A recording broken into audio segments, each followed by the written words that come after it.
बऱ्याच जणांना पाकातले तिळाचे लाडू बनवताना टेन्शन येतं, पाक नीट जमत नाही किंवा लाडू कडक होतात. तर आज आपण पाकाचं टेन्शन न घेता झटपट होणारे मऊसूत तोंडात टाकताच विरघळणारे तिळाचे लाडू पाहणार आहोत. सोपी रेसिपी आहे, कोणीही बनवू शकेल आहे आणि अगदी झटपट तयार होते. पण त्यातही काही टिप्स आहेत, त्यामुळे व्हिडिओ स्किप न करता शेवटपर्यंत नक्की पहा. सगळ्यात आधी इथे आपण 1 वाटी तीळ चांगले असे भाजून घेऊयात. तर इथे मी गावरान तीळ वापरलेले आहेत, ते थोडेसे लालसर असतात. वाटल्यास तुम्ही ते पॉलिश तीळ भेटतात, एकदम पांढरे शुभ्र असतात, ते सुद्धा वापरू शकता. तर आता हे तीळ आपल्याला भाजून घ्यायचे आहेत. जास्त खरपूस भाजायचे नाहीत, नाहीतर मग कडवट अशी टेस्ट येते त्याला. तर आता कुठपर्यंत भाजायचं, मीडियम गॅसवर किंवा लो गॅसवर भाजायचं आहे आणि इथपर्यंत भाजायचं आहे की जिथपर्यंत थोडंसं चटचट असा आवाज येत नाही, म्हणजे तीळ हे उडायला लागतात. हे पहा, तीळ आपले हे उडत आहेत आणि चटचट असा आवाज येतोय, त्यावर समजायचं की तीळ आपले चांगले भाजून झालेले आहेत. आणि आता इथे तीळ चांगले भाजून झालेले आहेत, हे आपण आता साईडला काढून घेऊयात.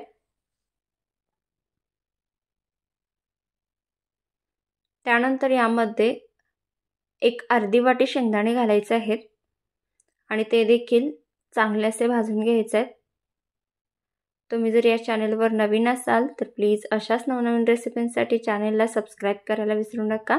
बेल आयकॉनवर क्लिक करा, म्हणजे येणाऱ्या नवनवीन रेसिपींचं नोटिफिकेशन सगळ्यात आधी तुम्हाला मिळेल. शेंगदाणे चांगले भाजलेले आहेत, हे सुद्धा आता साईडला काढून घेऊयात. त्यानंतर यामध्ये अर्धी वाटी सुकं खोबरं घालायचं आहे. ऑप्शनल आहे, नाही घातला तरी देखील चालेल, पण टेस्ट खूपच चांगली येते. तर आता हे सुकं खोबरं देखील लालसर होईपर्यंत परतून घेऊयात. तर तुम्ही पाहू शकता, बऱ्यापैकी आपलं हे लालसर झालेलं आहे. आता हे साईडला काढून घेऊयात. वाटल्यास तुम्ही ड्रायफ्रूट्ससुद्धा आवडीचे घालू शकता. आता एका मिक्सिंग जारमध्ये जे तीळ आपण भाजून घेतलेले आहेत ते घालूयात. पाव वाटी जे तीळ आहेत ते मी साईडला काढून ठेवते, तर ते आपण पुढे वापरणार आहोत. त्यानंतर अर्धी वाटी जे शेंगदाणे भाजलेले आहेत त्याचं मी साल काढून घेतलेलं होतं, तर ते यामध्ये घालायचं आहे. त्यानंतर अर्धी वाटी सुकं खोबरं आपण खमंग भाजून घेतलेलं आहे ते घालायचं आहे. तर तुम्हाला वाटल्यास यामध्ये तुम्ही ड्रायफ्रूट्स थोडेसे भाजून ते सुद्धा घालू शकता. काजू बदाम आवडीचे ड्रायफ्रूट्स वापरू शकता. तर इथे मी वेलची 2 घातलेले आहेत आणि आता आपल्याला हे वाटून घ्यायचं आहे. तर तुम्ही पाहू शकता, बऱ्यापैकी इथे मी हे वाटून घेतलेलं आहे आणि त्याला हलकं हलकंसं तेल सुटतं, त्यामुळे वरतून तूप घालायची गरज लागत नाही. याच्यापेक्षा बारीक वाटू नका, नाहीतर मग खूपच तेलकट होतं मिश्रण आणि लाडू नीट वळले जात नाहीत. त्यामुळे बऱ्यापैकी आपल्याला जमून येतील लाडू इथपर्यंतच ते फिरवायचं आहे. यामध्ये 1 वाटी गूळ घातलेला आहे आणि ते देखील मिश्रण मी फिरवून घेतलेलं आहे. तर इथपर्यंत ठीक आहे, ह्याच्यापेक्षा जास्त तुम्ही फिरवून घेऊ नका, नाहीतर मग खूपच तेलकट मिश्रण होतं. आणि आता हे मी एका बाउलमध्ये काढून घेतलेलं आहे आणि तुम्ही याची कन्सिस्टन्सी पाहू शकता.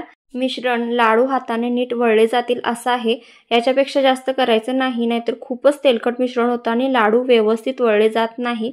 तर आता यामध्ये आपल्याला जे आपण पाव वाटी तीळ बाजूला काढून ठेवले होते ते घालायचे आहेत आणि हे मिश्रण पुन्हा एकदा एकजीव करून घ्यायचं आहे.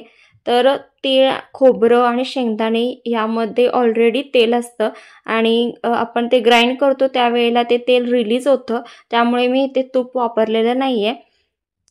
आता हे लाडू तुम्ही पाहू शकता, एकदम अलगद लाडू आपले वळले जातात. हे पहा, इथे आपला हा लाडू तयार झालेला आहे आणि अगदी माउथ मेल्टिंग, तोंडात टाकताच विरघळणारा असा हा तयार होतो. जे वृद्ध माणसं आहेत किंवा लहान मुले असतील त्यांना तुम्ही जर दिलात तर त्यांच्यासाठी खूपच उपयोगी असा लाडू आहे आणि पाकाचं टेन्शन करण्याची गरज नाही किंवा कशाचंही टेन्शन न घेता अगदी आपले 15 मिनिटांमध्ये हे लाडू तयार होतात. हे पाहता पाहता दुसरा लाडूसुद्धा वळून झालेला आहे आणि बाकीचे लाडू आपण अशाच पद्धतीने वळून घेऊयात. दिलेल्या साहित्यामध्ये 12 ते 13 मीडियम साईजचे लाडू आरामात तयार होतात. तर पाकाचं टेन्शन जास्त न घेता, बऱ्याच वेळेला पाक आपल्याला व्यवस्थित जमत नाही किंवा त्याचं जजमेंट येत नाही. बऱ्याच वेळेला लाडू हे कडक होतात पाकाचे आणि वयोवृद्ध माणसं असतील किंवा लहान मुले असतील त्यांना नीट खाता येत नाही. पण हा लाडू अगदी एक 10 ते 15 मिनिटांमध्ये तयार होतो आणि तुम्ही पाहू शकता अगदी मऊसूत हलका असा तयार होतो. कोणीही खाऊ शकेल आणि कोणीही बनवू शकेल इतकी सोपी रेसिपी आहे. तर तुम्हाला ही रेसिपी कशी वाटली प्लीज कमेंट करून नक्की सांगा. जितक्या जास्त जमेल तितक्या जास्त नातेवाईकांना आणि फ्रेंड्सना हा व्हिडिओ आवर्जून शेअर करा. वेळात वेळ काढून ही रेसिपी पाहिल्याबद्दल तुमचे खूप खूप आभार. व्हिडिओला लाईक आणि चॅनेलला सबस्क्राईब करायला विसरू नका.